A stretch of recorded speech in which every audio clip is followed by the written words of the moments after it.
Thank you. And once again, for everyone who is in attendance, welcome to part two of our first double feature of the 23rd Annual Northwest Interlibrary Loan and Resource Sharing Conference. And because this is being recorded, I'm going to be repeating some of this. Today's date is September 20th, 2023, and this session is titled Smooth Transition, Navigating the Shift from One Interlibrary Loan System to Another. And our presenters are Brooke Garland and Jennifer Young from East Tennessee State University. I am Miriam Wanick, and I'm the convener for this session. This session is being recorded with the permission from our presenters because they retain the copyright to the information they are presenting. They may choose to request its removal from public viewing in the future by written request to NWILL. However, at this time, it is planned that recordings will be made available once captions have been added. Attendees will be notified when recordings are available. To turn live captioning on, click the CC link at the bottom of the screen. If you have a question during the session, please use the Q&A function in Whova, and I will pose these to the presenter at the end of the presentation. We will not be monitoring the chat for questions. When the presentation ends, please complete the post-session survey in Whova, located on the conference homepage, and the session chat. NWILL and presenters appreciate and use your feedback. On that note, I will turn the session over to our presenters. Thank you, Miriam, and thank you for everyone for attending our presentation this afternoon. I'm Jennifer Young. I'm currently the Acquisitions and Access Services Coordinator here at East Tennessee State University.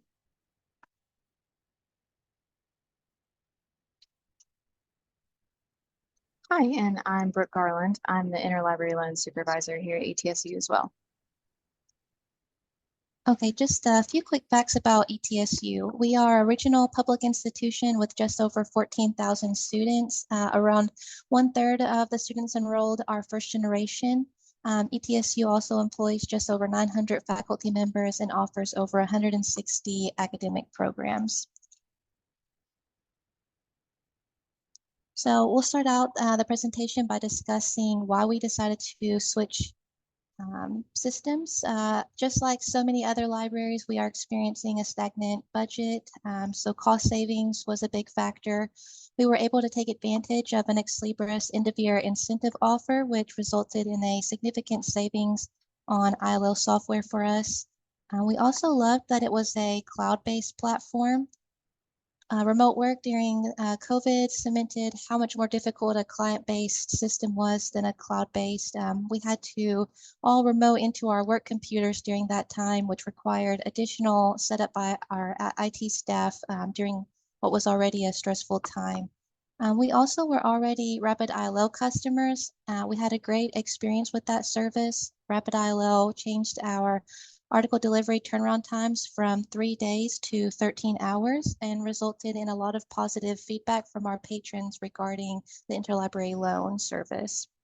The user interface for Rapido was very attractive to us as well. For those that aren't familiar with Rapido, it allows users to discover items through the central discovery index and make an interlibrary loan request from within the Primo record. So users only have to worry about one library account as well, and they never have to leave the search interface to make their request. Ebook lending, of course, is a hot topic right now in the resource sharing community. On the Rapido roadmap, currently lists ebooks to be added as participating items, I believe this year, which is very exciting. Ex Libris has also been proactive in implementing resources for controlled digital lending. And even with these positive points, I will say the decision to switch from ILLiad to Rapido was quite stressful. ETSU had used ILLiad for over 20 years, and leaving OCLC was very nerve-wracking, so we weren't sure if we would be able to have a wide enough network to fill all of our requests, which we'll discuss later. But after a lot of careful consideration, in October of last year, we made the decision to move forward with the transition and cancel both ILLiad and WorldShare ILL. We had hoped to begin our implementation in late January, but due to unexpected slowdown with our contract services department, the agreement didn't get finalized in time. So we had to push our implementation back to March. However, we still had a goal of being transitioned by April 30th, which was the end of our ILLiad subscription. So we worked very hard on our implementation. We were able to complete all of the tasks 3 weeks ahead of schedule.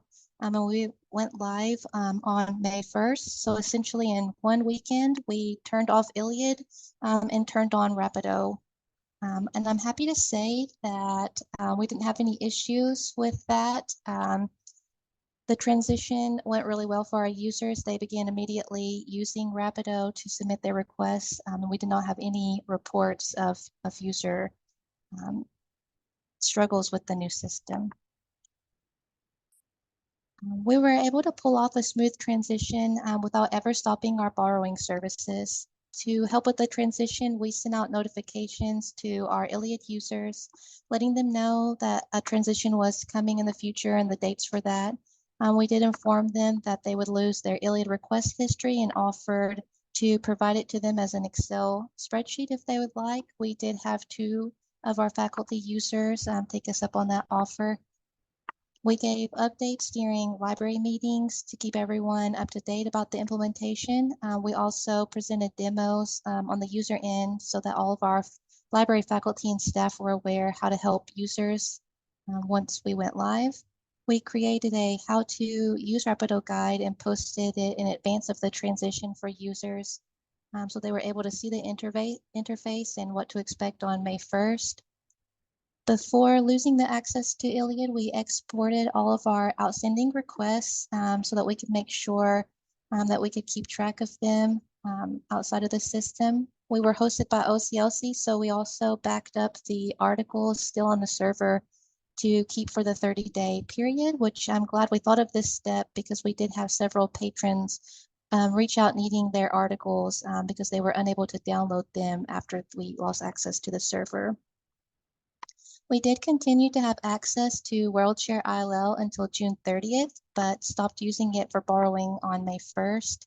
So in mid-June, we recalled all of our OCLC loans from our patrons, and I'm proud to say that when we lost access on June 30th, we only had 14 loans left outstanding, in which we exported as an Excel file, and we also had them tracked in Alma as well. So that we just wanted to make sure that we had all the documentation needed to make sure they all made it home safely. Normally, we process our copyright once annually in December, but due to losing the data, we processed all of our copyright fees on April 30th so that we didn't have to worry about processing 2 separate sets of copyright fees in December. And of course, we promoted. We made a post on the library blog letting users know about the upcoming change. We had an entry in the library newsletter for students and faculty and staff. We updated our Interlibrary loan website with information on how to use Rapido after the transition and details about when to expect the changes. We made announcements during regularly scheduled meetings with ETSU faculty, such as our Library Faculty Advisory Council. We also put notes in our ILLiad email templates letting patrons know that the change was coming on May 1st. And of course, we made announcements through our university's typical marketing avenues, as well as the library's social media outlets. Our librarians also were great about mentioning the transition during library instruction sessions, and we also had some printed material that we made available at both of our service desks, as well as included in all of our new student orientation bags.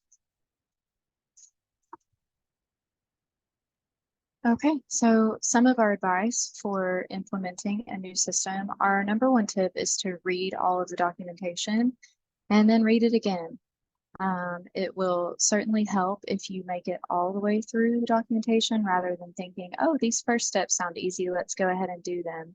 Because some of the instructions later on could influence your settings and workflows from the beginning.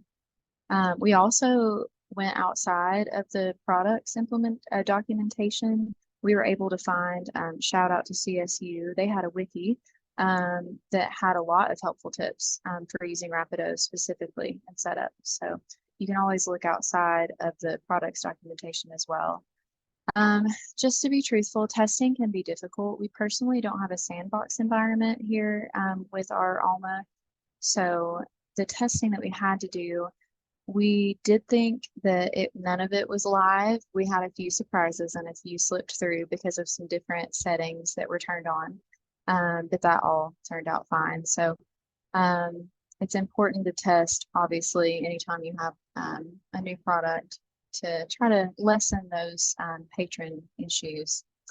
You will want to be sure that your team includes someone with in-depth ILS knowledge. We are very lucky here. We have an incredible couple staff members on the tech team, and they were invaluable helping us. We thought we knew Alma, but adding in a new product was a completely different ballgame, and we couldn't have done it without them. Specifically, some of the terms of use that we thought would only be affected in the resource sharing environment actually could have affected our terms of use for items that we own in our circulation department. So you will want to dedicate a good amount of your time to making sure that anything that the patrons are going to see is easy to use, accessible, and looks good and makes sense. We made sure that we updated our website with all the information we needed, and we focused on patron communications. The next tip is really if you're more completely switching from one system to another. If you're still going to have both products, you would be fine, but utilizing spreadsheets and your ILS, just anything that's outside of your former system to keep track of your loans, because things can get a little hectic if you've still got loans coming in and out from what's been two different systems. You want to make sure that you're keeping a close eye on those. And then finally, just having the best vendor relationship that you can. You want to make sure that the group or the company that you're going to be working with or your specific rep is someone that you can come to with questions and feel supported by. It can be a scary process. We had ILLiad for 20 years. Changing was a big deal. So you want to make sure that you feel good about the company that you're going with.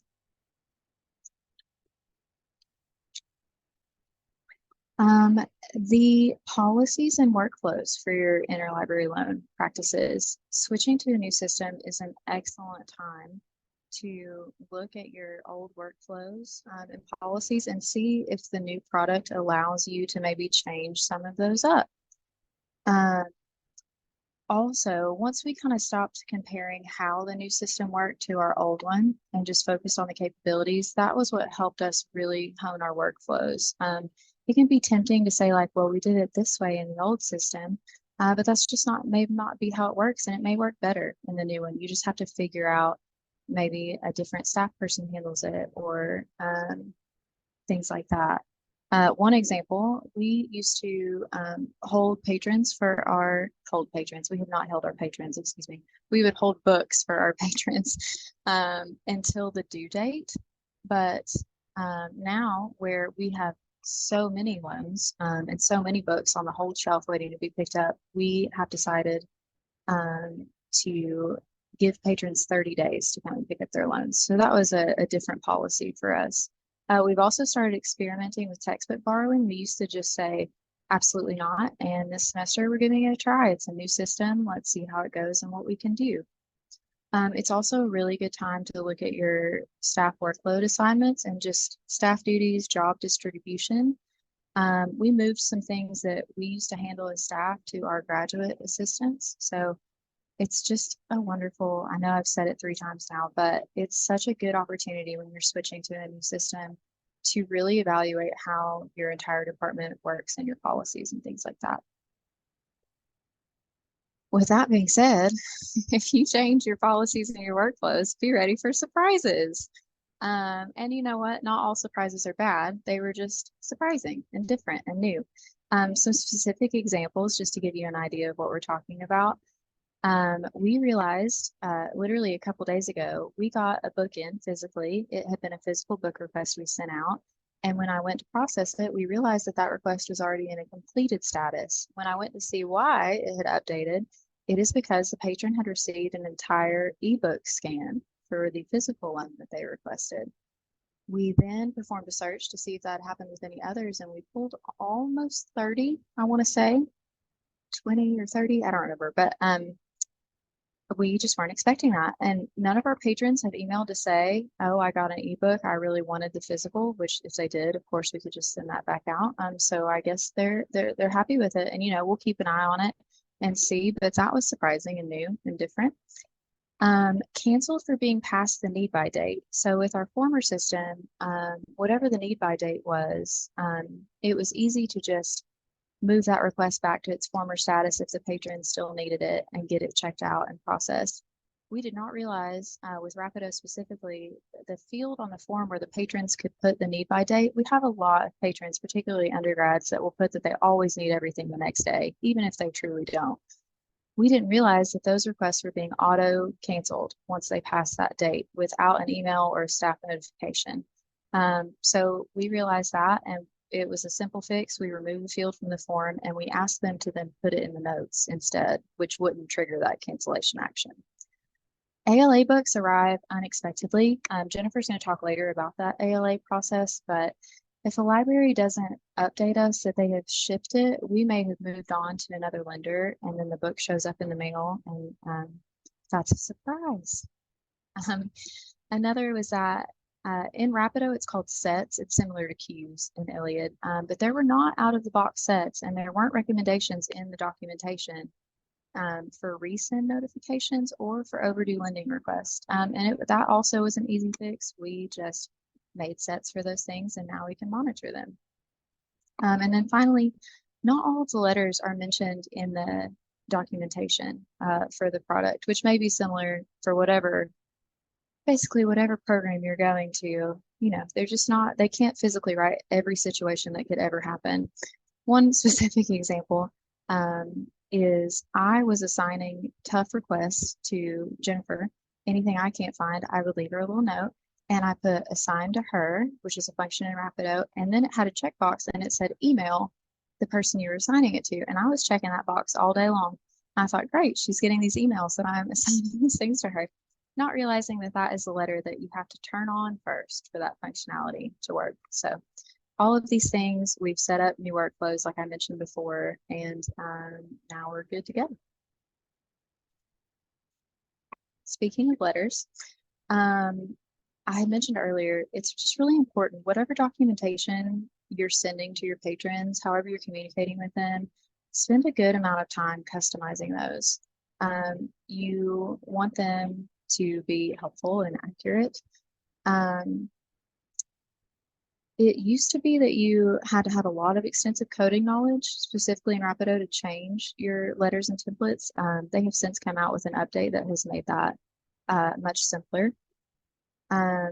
Some of the letters are not specific to Rapido and are shared by Alma. I had spoken earlier about some things affecting your institution level TOUs and not just resource sharing. So it's just important to make sure that if you do change a letter, it's not a letter that maybe your circ department is also using. And then the final one, this was just a little thing that we've noticed that we think a fix will be rolled out for. If you do reprint a slip, so this is an example of a book slip that we have a picture of here. Whenever reprinting it, the barcodes don't print. We have an easy workaround where we just write down the number for the circulation staff to input, and it doesn't happen all that often, but you just want to pay close attention to all of those letters and communications since your patrons are going to see them. Okay, so I love this slide. I want you all to know that if you have ever sent us an email that is telling us our old OCLC symbol, we are not making fun of you and we are not mad at you. We have just had a good laugh over the sheer number of emails we have received asking, are you not with OCLC? So you can leave OCLC, but OCLC really never leaves you. We had to do a lot of explaining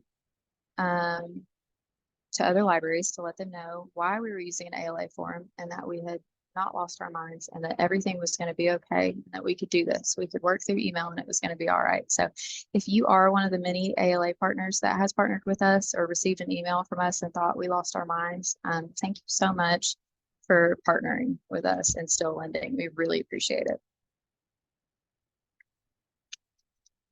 Okay, so for training, obviously ongoing testing to determine your workflow. It's tempting to think that, oh, well, we'll just have everything set up before implementation, and when we go live on May 1st, it will all work wonderfully. But you know, things change. You learn about certain communications and forms and processes. So just make sure that you're testing things out to make sure it's working as well as it can. We're a really big proponent of living training documentation. I'm embarrassed to say that before switching to Rapido, I had a lot of just paper, physical, old training documents that really weren't super helpful. And now with this new system, we took that opportunity to make sure that all of our tutorials and training materials are in a cloud-based environment. So I have live PowerPoints that are updated in real time, so that whenever we do change a workflow or the way we want to do something, our mini GAs and student workers can see that in real time and adjust their workflows to match. Cross-training, we're very lucky to have several people in our library that help us out with interlibrary loan. It helps us so that borrowing and lending don't come to a halt just because someone is out of the office. We like to make sure that those desks are still covered. It's also fun to cross-train because you'll realize there's so many times that I have watched Jennifer do something and I'm like, is that how you do that? That is so much easier. Why did I not do it this way this whole time? So cross-training can be beneficial in that way as well.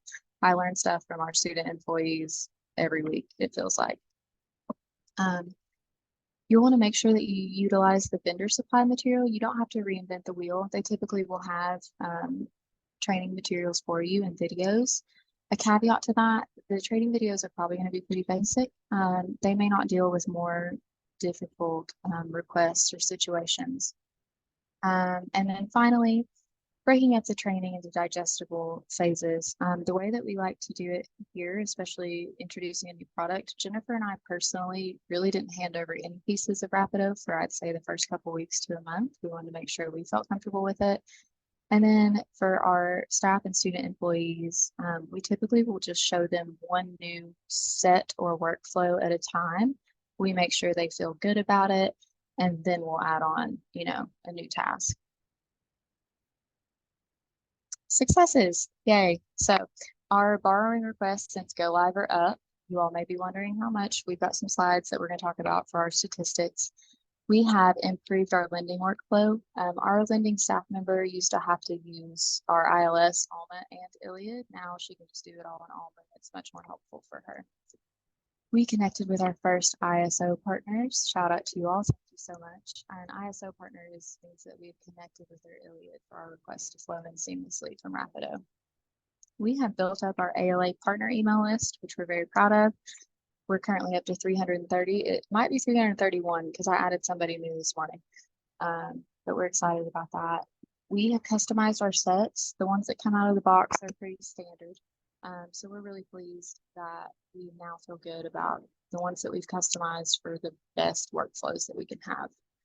We've had really positive patron feedback about how easy it is to use Rapido, so we're thrilled with that. And overall, it was a scary time when we switched, but looking back now, we're really happy. Things we wish we had done differently. So if we had our time machine and could go back to May, we would have created guides on how to handle ALA forms. Some libraries have never seen them before. We've gotten some emails saying like, please just use a conventional method because I can't get this input into my system. And then others say that it's fine and they can process it that way. So we had some kind of documentation. We think that would have been helpful. We wish we had purchased lots of ILLiad vouchers. We did not know once we were out of OCLC that we wouldn't have access. And we have faculty members who utilize a lot of international loans and borrowing. So that would have been helpful. We wish we'd asked more questions during implementation. Jennifer and I both can be introverted at times, and we're more of like the, well, we'll just figure it out and we don't want to bother anybody. But there's some things we could have solved if we had just, asked our rep instead. And then a last tip, this is Rapido specific, but we said we would talk a little bit about specifics in our presentation. When we disconnected our Rapid ILL lending, we did not realize that our borrowing was going to be disconnected. So we had some articles stuck that weren't delivered. Thankfully, we had a patron that informed us and we were able to send them and it was fine.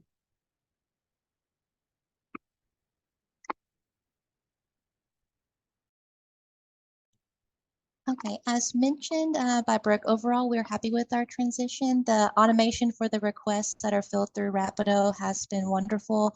We're finally getting used to our new workflows now that we've been live for almost 5 months. We're definitely still learning new things and improving our workflows. But one thing we wanted to focus on today was our process for filling requests outside of Rapido. This was our largest concern about the transition, as I'm sure would be a concern for many thinking about doing something similar. So many libraries do keep OCLC as a lender of last resort. So in that kind of setup, you wouldn't need this workflow, but we are using Rapido as our only ILO system. We know, like I've mentioned before, we no longer use ILLiad or WorldShare ILO. So when we are unable to find a supplier through Rapido, we begin the process to find an ALA email partner. Well, we of course start in WorldCat, sorting by the closest libraries to us. We search in each library catalog, and when we find a copy that is available and looks like it will circulate through Interlibrary loan, we then look to locate the library's interlibrary loan policies to find out if they charge, will they accept ALA forms. Some note that, some don't. If they're not already listed in our ALMA directory, we will add their contact information and any policy details we need to know about to our ALMA. We then are able to easily attach the partner to the request and send it out, which is similar to the Rapido process for Rapid ILL and Rapido members. We then wait for a response. Some libraries respond back that they're willing to lend or not lend. As Brooke mentioned, some don't respond, but they send the book and it comes as a nice surprise in the mail. Some we just never hear back from. So in those cases, we usually wait about 2 weeks, or depending if there's a note in the request that it's needed faster, then we'll move it on quicker than that. But as part of that process, we will check the library's catalog to see if it's checked out. If it is, we can assume that they might have mailed it to us, so we will follow up with the email to confirm if it was shipped. If not, then we will reject the request and we will repeat the process until we find an ALA partner that's willing to work with us. Once we receive the book from an ALA partner, processing it in Rapido follows the same workflow, pretty much, with the exception of needing to manually assign the due date. One thing I will also mention is that Rapido does complete the ALA form for us using the request data, which is a nice for saving staff processing time because it completes it and attaches it to the email on our behalf. So you may be wondering how many times we've had to do this workflow. I'm still learning to use all my analytics, but I feel pretty confident in these numbers. We've been able to fill 98% of articles through Rapid ILO, which is consistent with our fill rate in ILLiad, and 62% of our loans were filled from Rapido members. So from May to the end of August, we requested close to 600 books from ALA partners. So a very special thank you to all the libraries that were willing to supply books to us. It's been an interesting learning experience. As Brooke mentioned, we've worked with libraries that have never seen an ALA form before, who were eager to figure out a workflow for processing them. We've also worked with libraries who will not, or reached out to libraries who let us know that they will not accept ALA forms. So we've worked out a workflow now to document that in our system so we know not to keep bugging them over and over. So overall, over 50% have been filled through Rapido, and we've had great success with using the ALA form. So let's talk about volume before and after in general. So this may look normal for many of you, especially larger libraries, but for us, this was 1 day's worth of our incoming mail for the fall semester, which was an extreme increase from our previous fall experiences, which was a pleasant experience because we were able to supply so many books to our patrons. So we have processed over 1,500 requests for physical items since going live with Rapido in May. This is a 239% increase in request volume from last year. So I think it's pretty safe to say that our users love the Rapido interface and they have been able to find more items for their research and assignments. So we've also had a 75% increase in article and chapter requests. I think we did expect there to be a volume increase with Rapido being embedded in Primo and so easily discoverable, but I don't think we quite expected this much of an increase. So ETSU's fall semester began on August 28th. And as you can see from the numbers, the transition certainly did not cause any issues on the user end.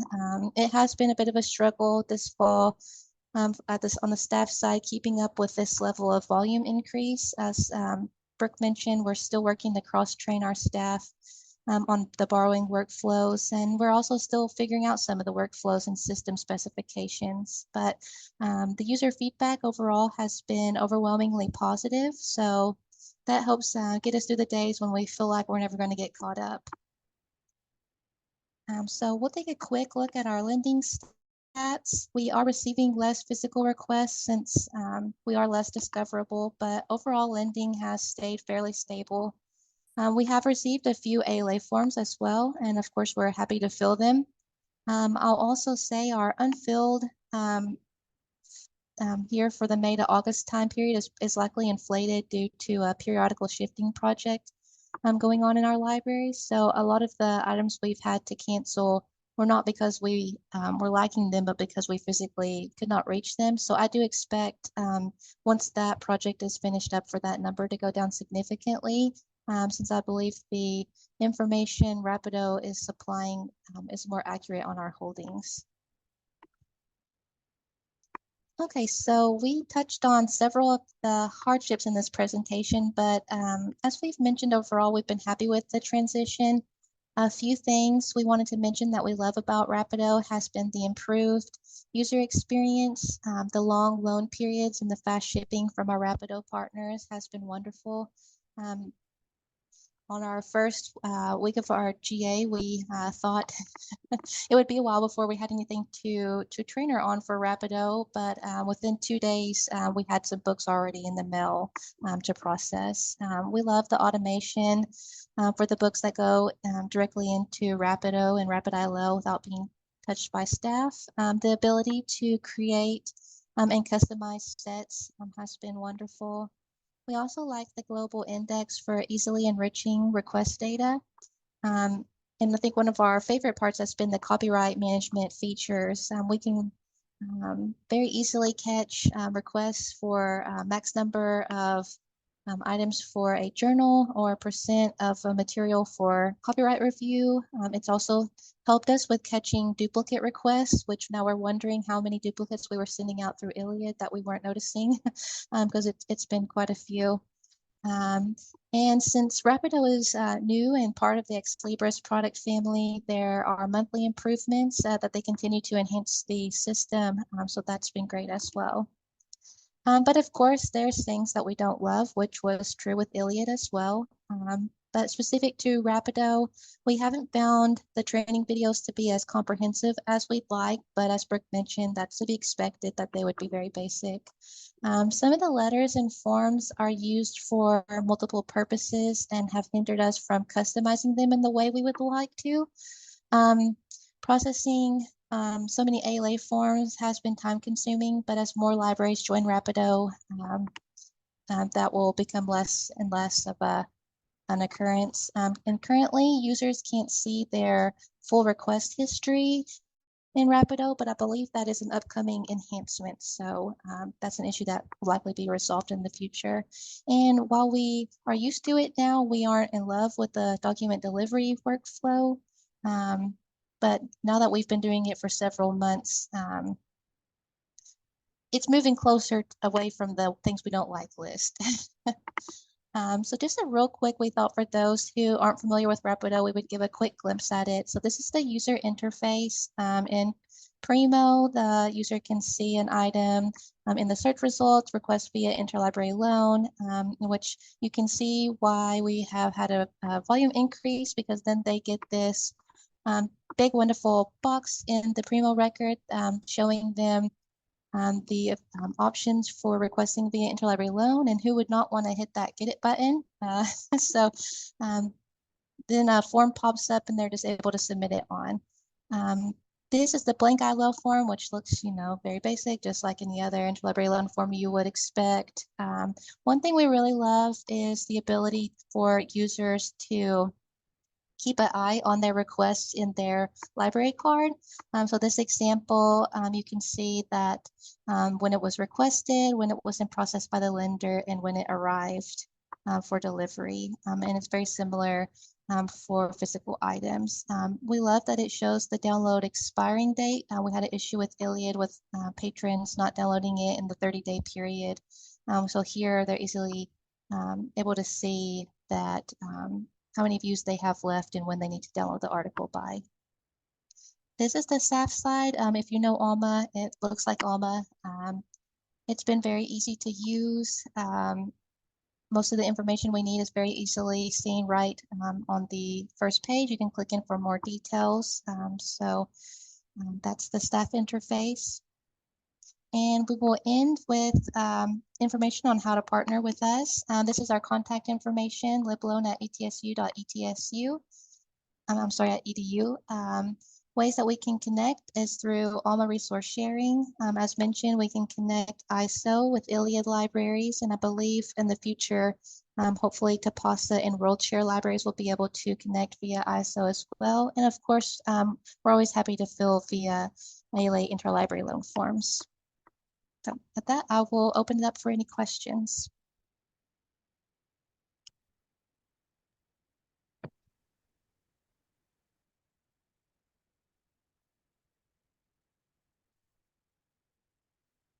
Thank you for your presentation today. That was really amazing to look at, and thank you for covering both the positive and the negative. Always good to hear both sides.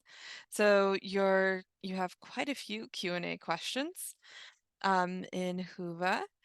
And the top one with the top votes right now is, do you have an idea about how much your institution saved with the shift away from WorldShare to Rapido? It was about 50%. I don't know if I can say the exact number. I'm not sure because I haven't seen the contract terms. I know some vendors don't want you to share specifics, but it was about 50%. I think a percentage is just fine. Yeah.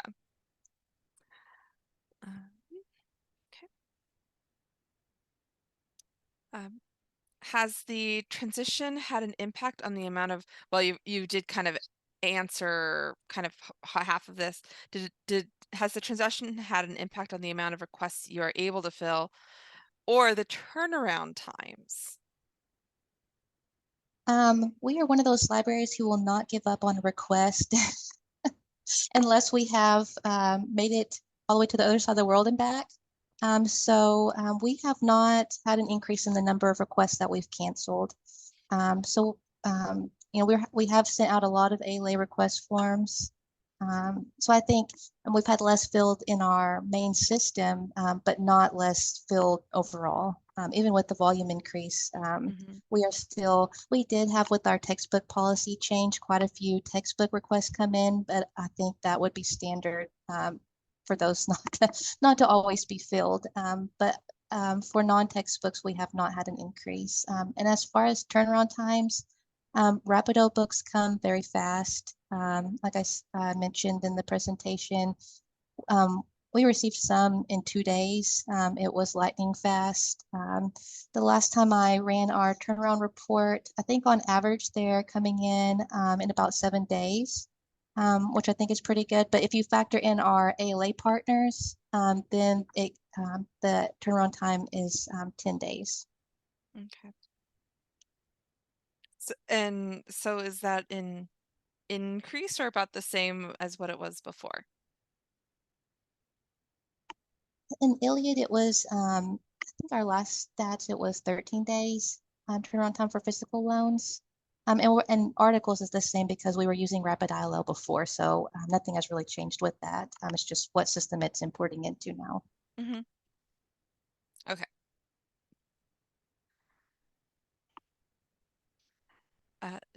Oh, so you had made a comment about getting some books as ebooks and also then getting the print. So did you need to pay copyright fees for the accidental whole book scans delivered?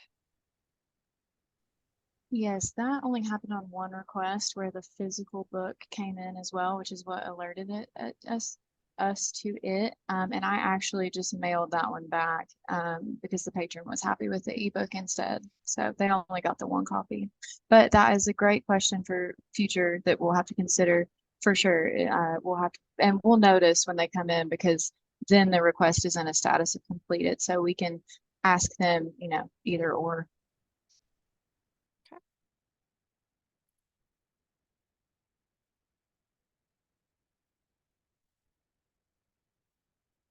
Knowing what you know now, would you make the transition again?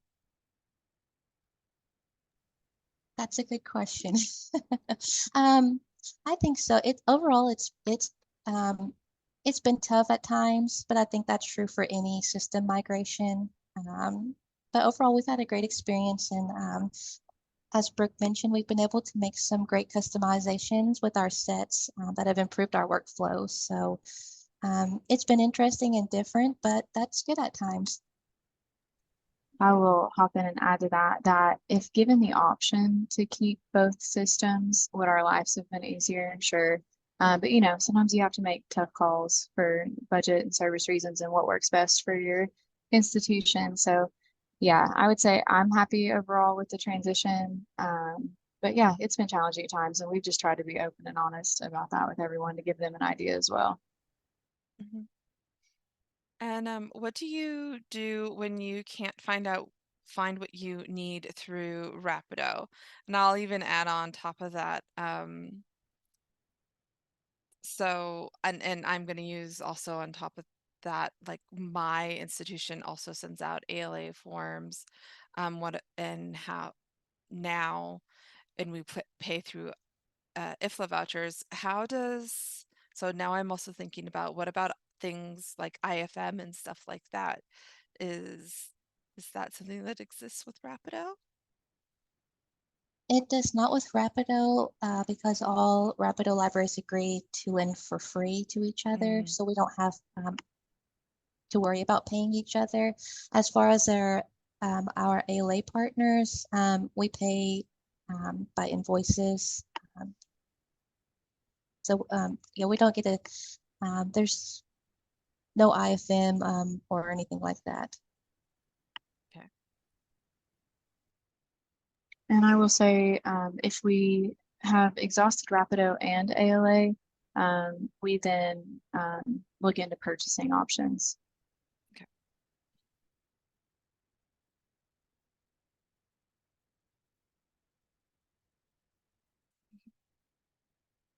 Um, as things disappear on my screen. Um, so at one point you mentioned that you have 330 ALA partners. So is that 330 ALA partners new libraries you've never interacted with before, or mostly OCLC lenders you had previous relationships with? Many of them we've probably worked with before, especially the Tennessee libraries, of course. But pretty much what we're doing with our in Rapido, we have a directory of libraries that we can create. So of course, it has libraries who use ALMA resource sharing that we can easily add within ALMA, but then we can add our own libraries to that. So we are looking, like we mentioned, in WorldCat for libraries close to us. So most of our partners are regional, and we're adding them to our directory so that, and then it makes it very easy in the future to quickly add them to a request and send it. Since Rapido will fill out the ALA form for us. So we're just picking the library, attaching it to the request, and then Rapido does the rest for us.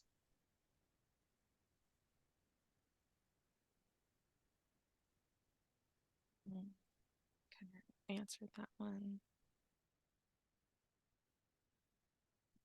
Oh, this is a good one.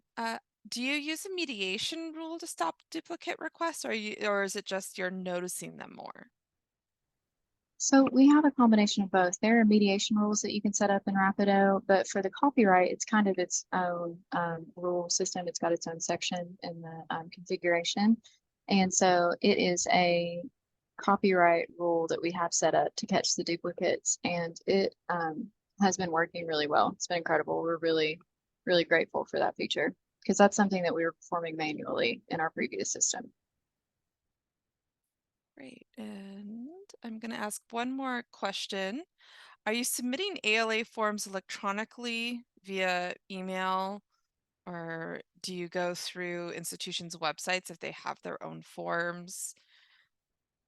How are you sending the ALA forms Yeah, or most contacting are, them? yeah, we're sending them electronically.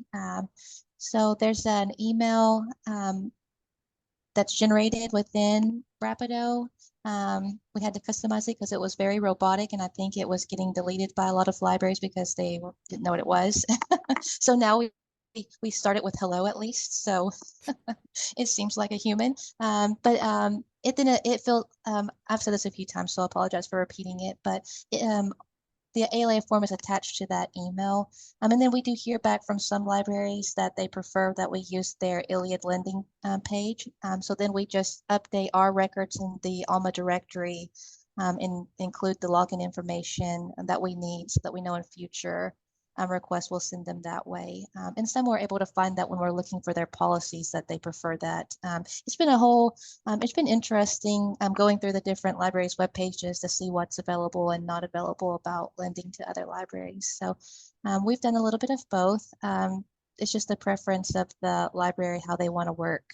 If they want to work through an ALA form or prefer it to be coming into their ILLiad accounts. Yeah. And on that note, it is 3:20 on the dot for me. Sorry, I'm in Central Time, so my brain automatically is adding those 2 hours for our Pacific people, and it is 4:20 for our East Coast people. So I am going to go ahead and wrap us up for our end of day. So I want to thank everyone for attending this session, our first double feature, which featured research solutions reference desks and our presentation titled Smooth Transition, Navigating the Shift from one interlibrary loan system to another.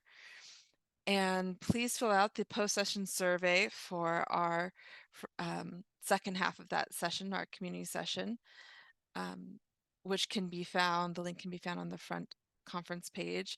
And I'm also going to be dropping it again into the Whova chat. To our presenters, if you want to find any additional questions for today's sessions, you can find them on the, as a presenter, you can type an answer on the back end Q&A for people to be able to see the answers, typed answers. There's of course always you can continue, everyone can continue the conversations in the community boards by doing virtual meetups or even just starting a discussion. So thank you to everyone for joining us. I'm going to go ahead and stop the recording.